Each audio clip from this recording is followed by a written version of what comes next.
How is it going, guys? Today we are changing up the steering wheel setup on the GR86, and we're gonna be installing this Sparco steering wheel that came off of my FRS. Now, the issue that arises when installing this sort of steering wheel is that you lose all of the controls that were on your stock steering wheel. So we don't have the cruise control stock, volume, or media buttons, and we no longer can control the screen on the gauge cluster. They do make brackets that allow you to mount the stock buttons and cruise control stock to this sort of steering wheel, but to me, it looks sort of janky. So instead, we're gonna be installing this Zestech Racing Hub that not only allows us to retain all of those controls by mapping the functions to the different buttons, knobs, and switches, but it also looks the part. This is something that you would find on an actual race car. So let's go ahead, open this up, take a look at what is inside, and then I can show you how to get it installed. Let's take a look at this thing. This is actually my first time opening this, so we're gonna go through this together. Seems to be very well packaged. On the top, we have some decals, Zestech and Toyota decals, GR Supra, that's interesting. These are to install onto the hub to label each of the buttons. So we have cruise control, media, volume, horn, and all that jazz. Underneath this, we have the hub itself. Of course, we've got hardware, a wiring cable to connect this to a computer to get it programmed. And then I think this chipboard here is what actually connects the hub to the car itself. Let's pull the hub out. This thing looks crazy. Look at that. So you can see that the face of the hub is made out of carbon fiber. The backing is what I would guess is aluminum. This is a quick release, so you pull on this gold part here, and that allows you to pull the steering wheel off of the car. You can see the contact points on this here. Put that back. Let's see, there are a total of 2, 4, 6 physical buttons, 2 toggle switches at the top, 2 knobs, 1 on each side, and then 2 of these joysticks that also act as buttons when pressed, and I believe you can also turn them. And then you can see that we have these magnetic shifter paddles. So if you have an automatic, you can use these paddles instead of the OEM ones. If you have a manual, you can map a function to each of the paddles, or you can just take them off. And like I said, you can map a function to each of these individual buttons, knobs, and switches. I'm gonna keep this really simple. I don't think I'm gonna install any of those decals because I like how this looks, but each of these buttons and switches here actually have RGB LEDs built in, so you can customize and control what color they light up as. So I will definitely be messing with that, but let's take this over to the computer before we install the steering wheel and install this onto the car, get everything programmed, and then we can move on to the next step. We're gonna connect the hub to our laptop. On the back side, you can see there is a USB-C port. So just grab the cable that is included and plug that in. The necessary hardware, or software, sorry, is able to be downloaded on the Zestech website. So I'll leave a link to that down in the description. Once you have it plugged in, you can select your car. We already have the GR86 selected, so we will hit start settings. On this screen, we'll work our way from the top to the bottom. So you can select the different starting light effects, which basically controls how the hub lights up when you turn your car on. So we've got a fade in effect as 1, 2 is a diagonal fade in, and 3 is top to bottom. And then 4 and 5 are just a sequential effect around the hub. The 5th one is just a little bit quicker. If I can click on it, there we go. And then beneath that, you can control the brightness during the daytime and the nighttime. And then over on the left side, this layout here, if you click on any of the buttons, switches, paddles, or knobs, this allows you to go in and change the different mapping functions as well as the RGB LEDs. So let's say I want to change the function of this top right-hand switch. You essentially can make it control any of the different options that were available on the OEM steering wheel. So I'm gonna have this switch control the cruise control. So if I switch it up, we'll have it turn the cruise control on. And if I switch it down, we'll have the cruise control off. And I'm just gonna do one of these because the other buttons and switches are essentially gonna be the same process, just different functions. So once you have that set up, you can change the RGB lights. You can select from this RGB wheel here or any of the pre-selected colors down here. So let's say we do a red for that one, and I'll do a couple different colors so you can see. Let's do a green in the top left. We'll do an orange down here, a blue, here's a yellow. So there's plenty of different colors that for you to customize to match your interior, whatever you're going for. You can also select the paddles, and let's say you're not using these, just go and hit none down here and you can remove them or have them control your upshift and downshift. For the joysticks, there's a bunch of different functionality. You can do up, left, down, right. Also, you're able to turn those joysticks and then click them as buttons as well. So there are a ton of different options for you to choose from to allow you to control whatever it is you want. So I'm just gonna go ahead and quickly go through this and customize it to my liking, and then I'll meet you over at the car. Jumping inside the car, we're gonna work on removing the stock steering wheel, or in my case, this OEM style steering wheel.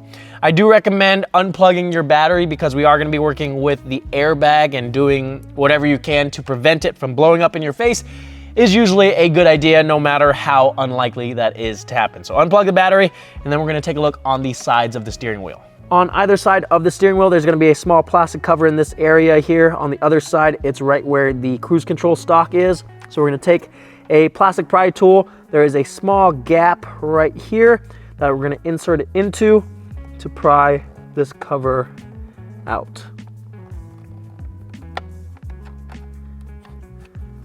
I've actually removed the airbag so you can see exactly what we're gonna be looking for when you're doing this. If this is your first time doing this, it can kind of be a bit confusing, so this will give you a good visual. There are a total of 3 spring clips holding the airbag in place, one on each side and then one on the bottom.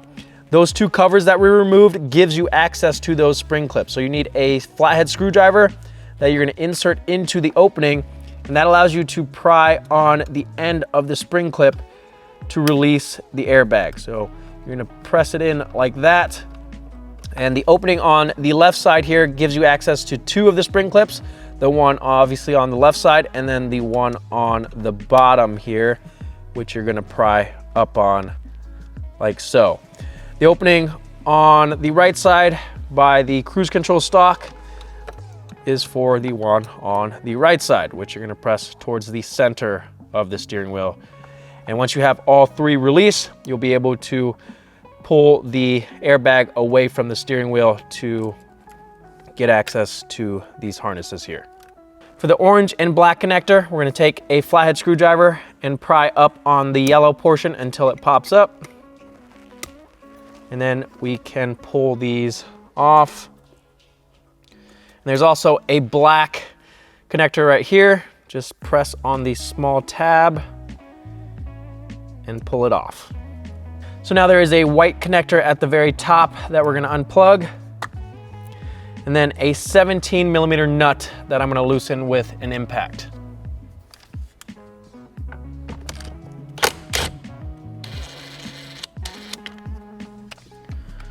I'm gonna leave that loosely on there because sometimes the steering wheel could be stuck on there pretty solid, so when you go to pull this off, when it breaks free, that's gonna prevent you from hitting yourself in the face with the steering wheel. There we go. Now we can undo that nut the rest of the way. And when you're pulling the steering wheel off, you have to be really careful not to pull the clock spring out. So make sure you're guiding these yellow wires out through the hole in the steering wheel very carefully, because you don't want those getting caught in the hole and pulling the clock spring out, which is going to damage it. So I usually keep my other hand on the clock spring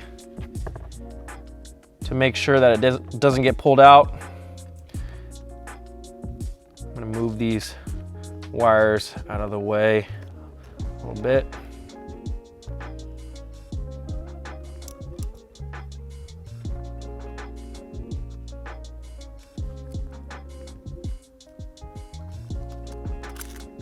There we go. Again, be really careful when you're doing this. If you accidentally pull this clock spring out, it is a big headache and it's an expensive fix. So just take your time and feed these yellow wires through the opening and make sure you don't yank on them. Once the old steering wheel is off, we need to take out these 2 Phillips head screws so we can pull off the bottom of the steering wheel column cover.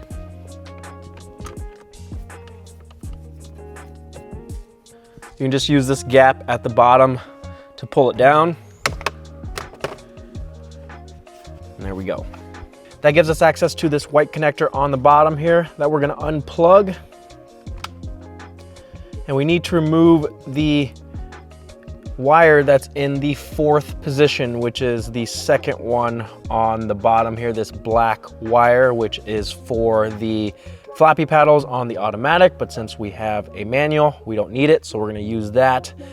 Pull that out and insert the wire that is included, and we're gonna route this to the fuse box to supply more power to the hub. So I'm gonna take a pick tool and I'm going to unlock the clip by just inserting it into the small gap in the top here and prying up so it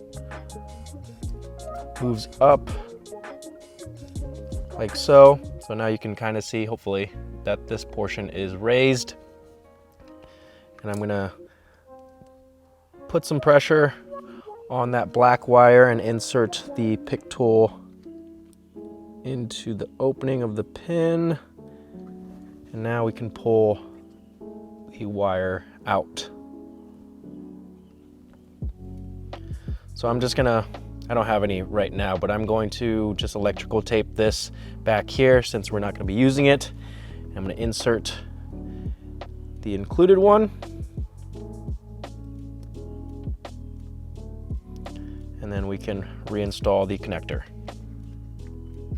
after I re-engage this lock. There we go. Perfect. Now we just need to route this red wire down to the fuse box over on the driver's side near the hood latch. I've also attached an add-a-fuse to the end of this, so make sure you have one of those. It didn't come with one, so I needed to go pick one of these up. Apparently they're kind of difficult to find because I had to go to like 4 different stores before I could find one, but make sure you have one of these before you start doing this. Underneath the dash over on the driver's side, there's gonna be a small fuse box with this cover installed. Pop this off. We're gonna be installing the add-a-fuse into this ECU accessory location. So take out the 10 amp fuse, install it into the add-a-fuse along with another 10 amp, and then install the add-a-fuse into this location. Once you have it installed and the wiring all tidied up, we can reinstall the lower trim on the steering wheel column. We're gonna take the other harness that's included and plug this into the clock spring. And then we can take the hub adapter. Technically this is a hub as well because you could just install the steering wheel onto this, but in our case it's gonna act as an adapter. We're gonna carefully route all these harnesses through the opening. And then we wanna line this up like how we took the old steering wheel off. And we'll grab that 17mm nut, if I can find it. There it is. We'll thread that back on there. And we want to torque this down to, I believe it's 29 foot-pounds. Now you're going to want to take the airbag resistors and install it into the 2 yellow wires. And you'll want to grab some electrical tape and tape these up so they don't fall out. Like I said, I don't have any right now, so we're just gonna have to do that later, but we're gonna tuck those back into the opening in the adapter, and then we'll grab the other components. Go ahead and grab this, I'm just gonna call this a control board. We're gonna take the 2 white connectors and plug them in on the back side. And so that's gonna sit right here. You wanna take this portion of the steering wheel hub off, so just depress the quick release and pull this out. There's gonna be a connector on the back. We'll pull this out and connect it to that board. There we go. So you wanna grab the hardware that's included, and we're going to bolt this onto the hub adapter. We'll grab the Allen key that's included, tighten these down. Just be careful not to over tighten these. They do need to be snug, but you obviously don't want to strip them. I've got the steering wheel installed onto the hub. It's really straightforward. It's literally just 6 Allen bolts, so I didn't feel the need to show you that. On the back, we'll need to depress the quick release, which is this gold ring, and that's gonna open up this slot so that we can slide it onto the car. So we'll make sure that's on there good. Got the car in the on position. Hopefully everything works like it's supposed to. You can see that startup sequence there. I just did a simple fade in from top to bottom. I've got these 2 white buttons at the top mapped to the horn feature. So let's see if it works like it's supposed to. Look at that. Okay, the horn works. Let's try and control the screen on the gauge cluster, which I have mapped to the joystick on the bottom right. All right, I'm scrolling through. I don't know if you can see it on the gauge cluster, but it is working. Let's go up as well. And let's try to turn on cruise control. And the cruise control icon just turned on the dash. Everything is working like it is supposed to, so that is fantastic. This also looks super dope in the car with the suede steering wheel. The carbon fiber matches with the rest of the matte carbon that I have in the car. Let me give you guys a closer look at this. So this is how it looks from the driver's seat. You have easy access to all the buttons, knobs, and controls. I actually left the shifter paddles on here just so you can see how they look. They feel fantastic, super mechanical. They feel like the F4 car that I was able to drive a while back. But like I said, you can remove these if you're not gonna be using them or map different functions to them. Let me run through how I have things mapped. So the 2 white buttons up top are my horn. The switches control the cruise control. You can see the cruise control icon right there. And then the bottom right joystick controls the gauge cluster. You see me scrolling through the different screens. The bottom left joystick is what controls my media. But you can have these mapped however you like. It's really easy to do. You just have to plug it back into the computer and change the settings. Let me give you guys some ASMR of these buttons and knobs. It's super satisfying.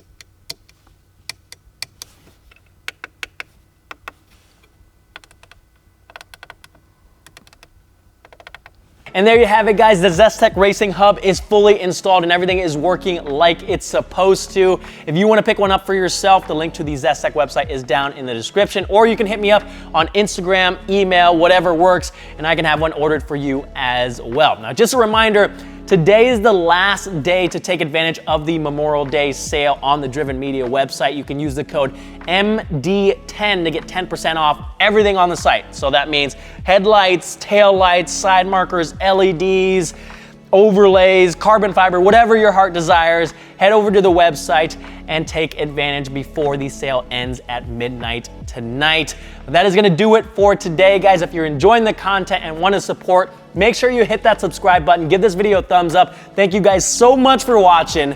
I'll see you guys next time.